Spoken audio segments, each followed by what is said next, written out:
On this episode, I'm going to talk about an early stage startup that has the potential to challenge the dominance of Adobe Photoshop and offer a viable alternative for creatives worldwide. Let's get into it.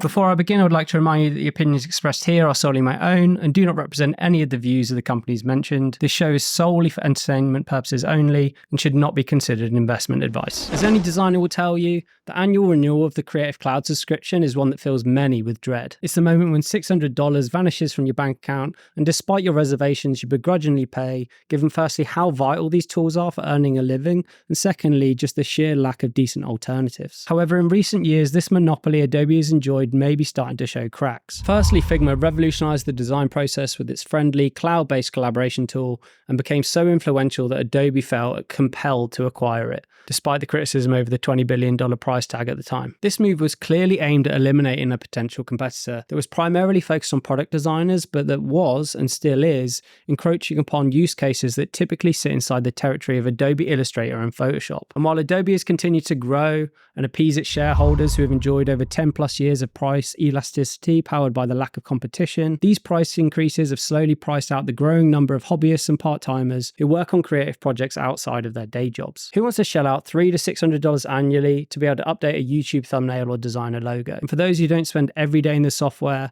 this opens up the door for viable alternatives to emerge and grab market share. Which brings me to Modify.com, an early stage startup that is backed by notable investors like NEA, General Catalyst, and Craft Ventures, and who are clearly taking a leaf out of Figma's playbook. However, unlike Figma, who somewhat tippy-toed around Adobe, Modify is going straight for the jugular, specifically their flagship product, Photoshop. Their tool currently caters to a large number of use cases that people would typically do in Photoshop, in addition to others like animation, which Photoshop does poorly. They also have an amazing roadmap and is shipping things at lightning pace. And while the interface does take a little getting used to, after playing with it for just an hour, I was already able to create some fun assets that I would struggle to recreate in Photoshop. Which brings me to my big question for today's episode. Now that Figma's acquisition has been blocked, could we see Figma inch its way into new verticals that further challenge Adobe's supremacy? As we continue to explore and adopt these new innovations, it's clear that the landscape of creative software is changing, especially with the power of AI, making high-quality design more accessible to everyone, and not just those who can afford Adobe's prices. I would love to see a company like Figma acquire an upstart like Modify. After all, Modify is executing at an insane pace, so the talent is clearly there. But I also feel that Modify could benefit from the simplicity that Figma has been exceptional at maintaining, despite the increased complexity of its tool. And while Figma has done a good job up till now of not rustling any feathers, with the acquisition being blocked, the game is on. Employers are going to want to lock in those returns,